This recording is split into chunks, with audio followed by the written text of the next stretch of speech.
it's going to be some spoilers.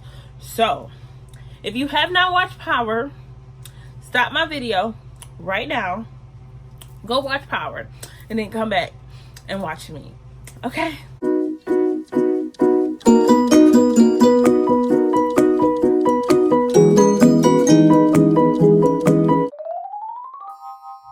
It's your girl Jasmine Angelique, and I'm back with another video. So this video is going to be what are you watching on Sundays. Now technically this video is what I've been watching for the whole week, but that's what we're gonna name this video. And if you come up with a better title, please let me know. I'm going to be talking about all the shows and movies that I've watched since Monday till now. Some shows you're going to be, you know, you may indulge in them with me. You can always leave in the comment box if you have an opinion of something that I say or whatever. So yeah, we're going to jump right into this video. And the first thing we're going to talk about, since it's Sunday, so the first show we're going to talk about is Power. And pretty much I really don't have nothing to say about Power. Power was kind of boring to me. The whole thing of this episode was kind of like, you know, everybody was, you know, it started out with Ghost going back to the yard where he killed Tommy at, and he saw that the car was being loaded up on a flatbed truck, and he snuck in or whatever, and the dude who is the distro, or not the distro, but the main person in charge, you know, he basically brought $100,000 to him because he, like, you know, I killed Tommy, blah blah blah. So they're all playing ghosts. Like every single person on his team is lying to him. Tasha, you know, his son, the main guy or whatever, he's lying, you know, and he basically charged him like $100,000 every week or every 2 weeks or some shit like that to, you know, basically not kill him. And that's pretty much it. But he knew he was lying the whole time. You know, it is what it is. They all playing ghosts. Ghosts is stupid. And Lakeisha is stupid. Okay? That's her name from last week when I said I could not remember Tasha's best friend name. Her name is Lakeisha. But we're going to call her Keisha. Keisha is stupid. Keisha don't have the sense God gave her. And I just feel like she's not strong enough to be with Tommy, because every time it seems like something happens, she just like in this episode when the doorbell rang, it's the police, running and stuff. It's like, girl, like, chill. Why are you, like, chill? You know what I'm saying? If you did what you were supposed to do, if you got rid of the gun and you did what you were supposed to do, just chill, just relax. It's not that big of a deal, you know what I'm saying? But she don't have that same, you know, I feel like she want to have Tasha's life just for the nice things, and that's so for the nice things that he could give her, but she's not willing to go to actually like live that life. And it's so funny how, you know, she gave her, like, I guess Tasha was like, all you gotta do is buy her shit. That's a weak woman to me. Like, I don't care. Like, you just buy her something, she'll be all right. Just buy her something, she'll be. And it's like, come on now, like, it has to be more to that. But anyways, that's it. This episode was just all right to me. You did get to see Dre, where he been at. So he's in secret protection. And we're gonna see what's happened with that. So that's gonna be actually good, because I want to see if Dre actually make it to the end of this season, to be honest. Okay, talk about the Black Lady sketch show, and I think this show come on HBO. This show is kind of like a mix between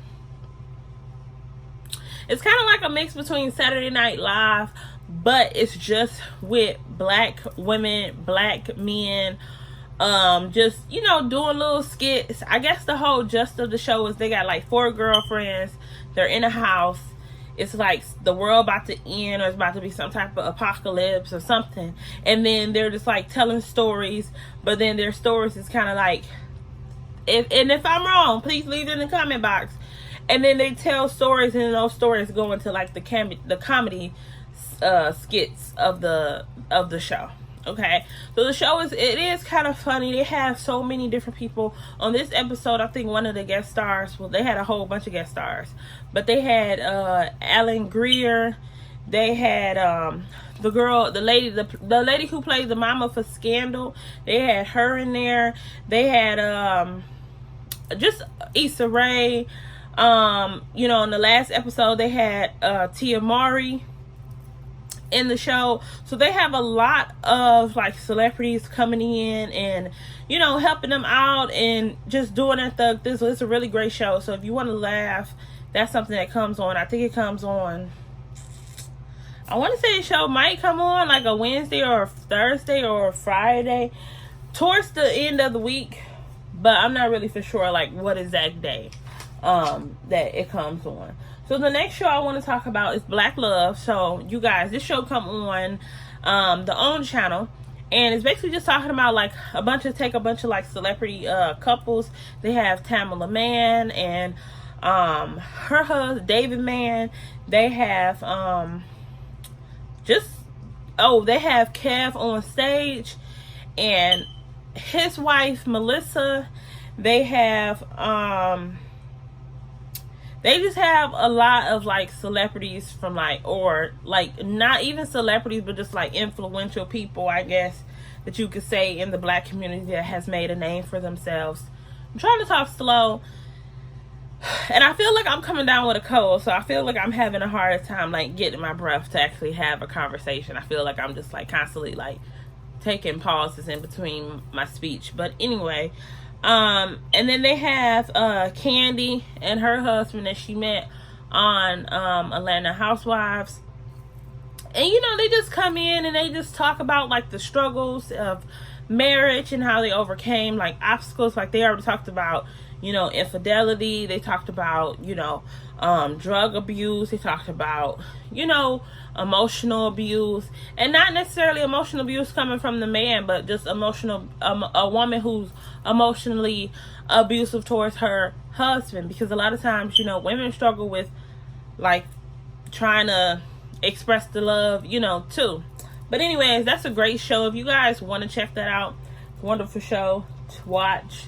The next thing I want to talk about is, because I probably should have talked about Blacklove before I talked about the Black Comedy Lady skit show, because I'm going to jump right back into comedic stuff, and we're going to talk about a couple Netflix shows, and then I'm going to end the video. So some of the things I watched on Netflix was the Dave Chappelle comedy show, which I watched that. I want to say I watched that between like Tuesday and like Wednesday. I watched that show, and I could say like I've always watched Dave Chappelle comedy shows, and it really wasn't nothing different from any other show he has. I have heard a lot of like publicity, bad publicity, you know, people feeling like his jokes were a little bit off colored and they were kind of like, you know, disrespectful. He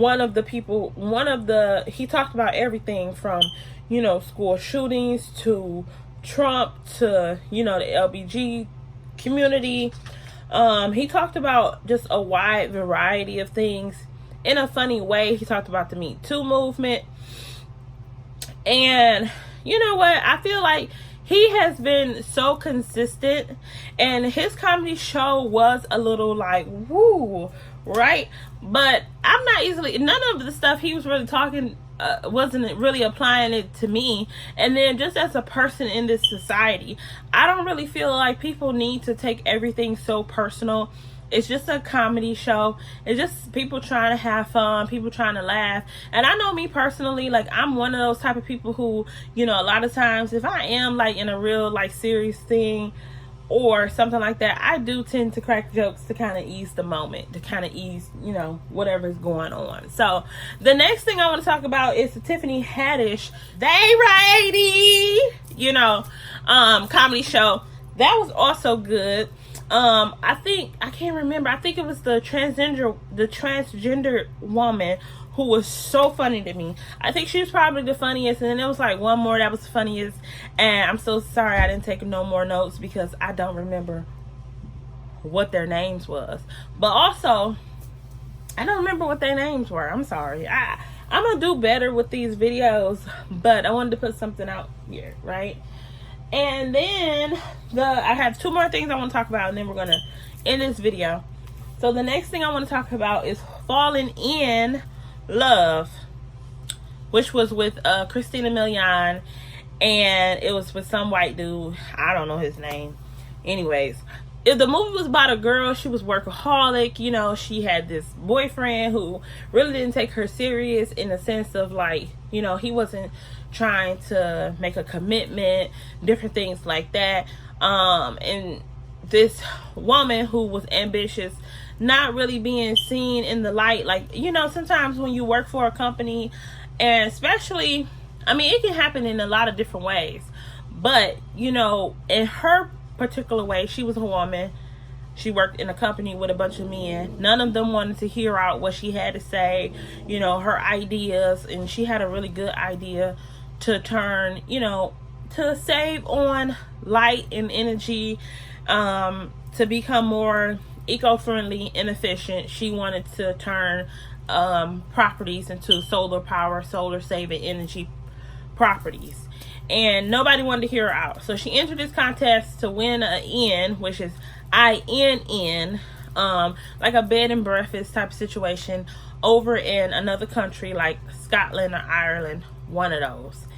And pretty much she fell in love with one of the locals, which in a lot of ways, this movie reminds me of almost any movie you've ever seen on Lifetime, any movie that you've ever seen really on anything. It kind of reminds me of the Sanaa Lathan Happily Ever After or whatever, where, you know, she found a guy that she loved, and or that loved her for her, and she didn't feel like she had to like change herself, and, you know, and that was probably where she needed to be after leaving a dude who, you know, she felt like she needed to be a certain way to be with him. And he like, no, you're not vulnerable. You don't show me any vulnerability, blah, blah, blah, whatever, right? Because if you guys remember watching Happily Ever After, where she was like dancing in that one scene, and he came in the house to get his stuff, and he was like, wait, I never saw you like this in this light before. And it's like, the moral of the story, get you somebody who appreciates you for you, who don't want to change you, encourage you, to be yourself, and you'll be winning. So anyways, this video is long enough. I'm going to end this video because my nose is so stopped up. I'm going to end this video. So I hope you guys enjoy. I hope you guys like, comment, subscribe, hit that notification button so you can see some more of these videos. If you have anything that you watch that you want me to watch, so that I can comment on my next What Are We Watching? What are we watching? That's what it's gonna be. What are we watching Sundays? We're gonna come up with a title for this. Okay, we're gonna come up with a title for this. Let me know, please. All right, peace.